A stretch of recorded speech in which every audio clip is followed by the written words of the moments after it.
sebuah warung pecel lele berdiri mencolok di tepi jalan. Warung itu sederhana, dengan papan nama usang yang hampir tak terbaca. Namun, ada sesuatu yang tak biasa tentang tempat ini, yang membuat orang tak henti-henti membicarakannya. Siapa sangka, di balik wangi gorengan lele dan sambal, tersimpan sebuah rahasia yang mencekam. Assalamualaikum warahmatullahi wabarakatuh. Selamat datang di channel Cerita Tanpa Batas. Kisah ini terinspirasi dari kisah nyata dan dibuat untuk tujuan pembelajaran. Nama dan karakter dari cerita ini telah diubah demi privasi semua pihak. Segala kesamaan atau kejadian hanya kebetulan semata. Namun sebelum lanjut, kami mohon keridoannya untuk tekan tombol subscribe, like, dan share. Tonton video ini sampai selesai, karena sangat menggugah hati, kesadaran, dan inspirasi. Siapkan tisu, karena cerita ini begitu dalam dan membawa perasaanmu berpetualang. Baiklah, kita lanjut di cerita legendaris yang sangat mengandung emosi dan menguras energi. Di tengah rinai hujan yang membasahi kota Bogor, sebuah warung pecel lele berdiri mencolok di tepi jalan. Warung itu sederhana, dengan papan nama usang yang hampir tak terbaca. Namun, ada sesuatu yang tak biasa tentang tempat ini, yang membuat orang tak henti-henti membicarakannya. Siapa sangka, di balik wangi gorengan lele dan sambal, tersimpan sebuah rahasia yang mencekam. Warung itu milik Pak Herman, seorang pria paruh baya, yang selama bertahun-tahun mengandalkan usaha kecilnya untuk menghidupi keluarganya. Meski sederhana, warung itu selalu ramai, bahkan di hari kerja.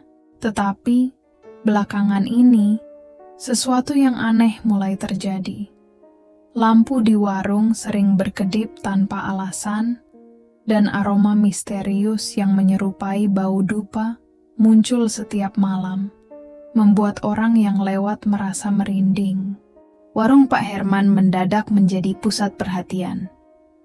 Pelanggannya tak hanya bertambah, tapi juga seringkali datang dalam jumlah yang luar biasa.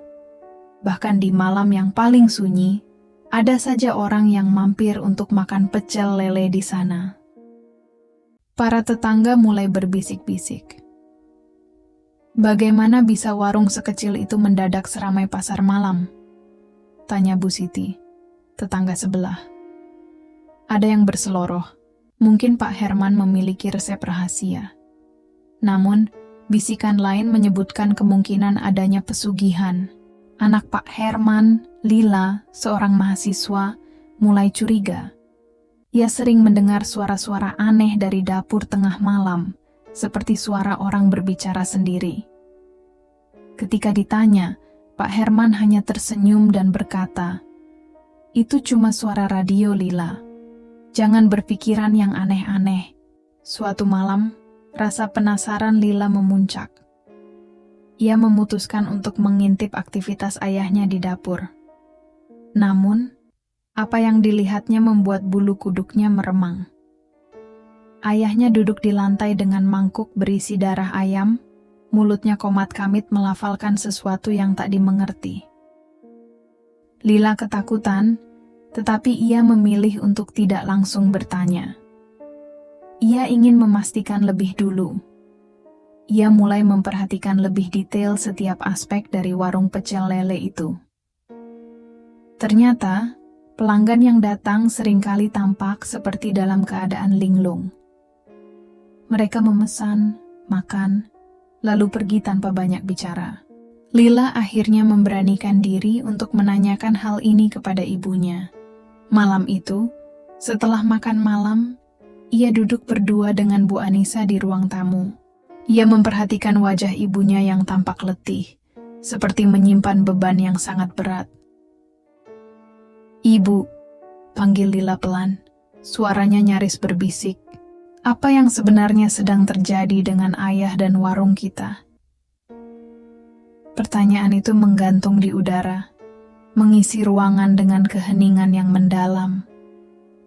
"Lila, kamu masih muda. Ada hal-hal yang tidak perlu kamu tahu, jawab Bu Anissa akhirnya. Nada suaranya terdengar lemah. Namun Lila tidak mau menyerah. Ibu, tolong katakan. Aku bisa merasakan ada yang salah. Aku sering mendengar suara-suara aneh di dapur tengah malam. Dan ayah berubah. Bu Anissa menatap Lila dengan mata yang mulai berkaca-kaca.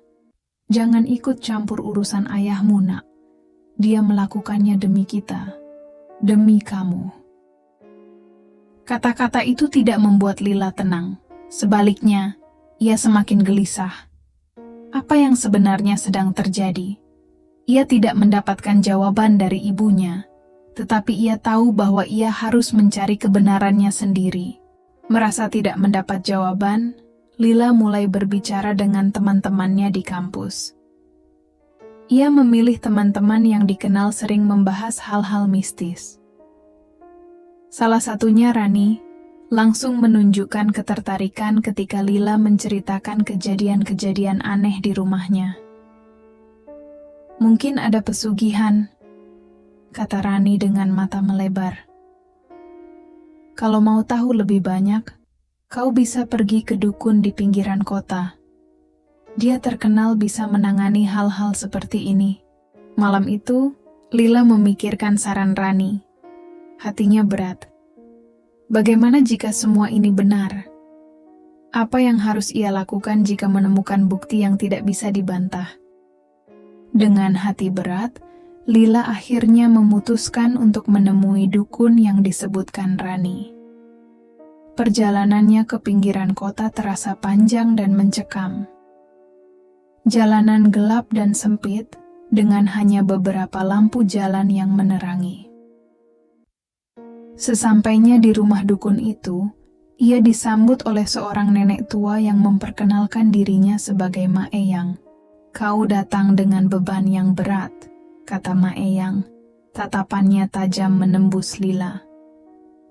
Lila menceritakan segala hal yang ia ketahui, termasuk penglihatannya terhadap ayahnya tengah melakukan ritual.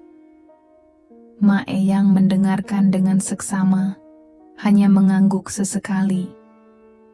Kalau memang ada pesugihan, tanda-tandanya biasanya jelas.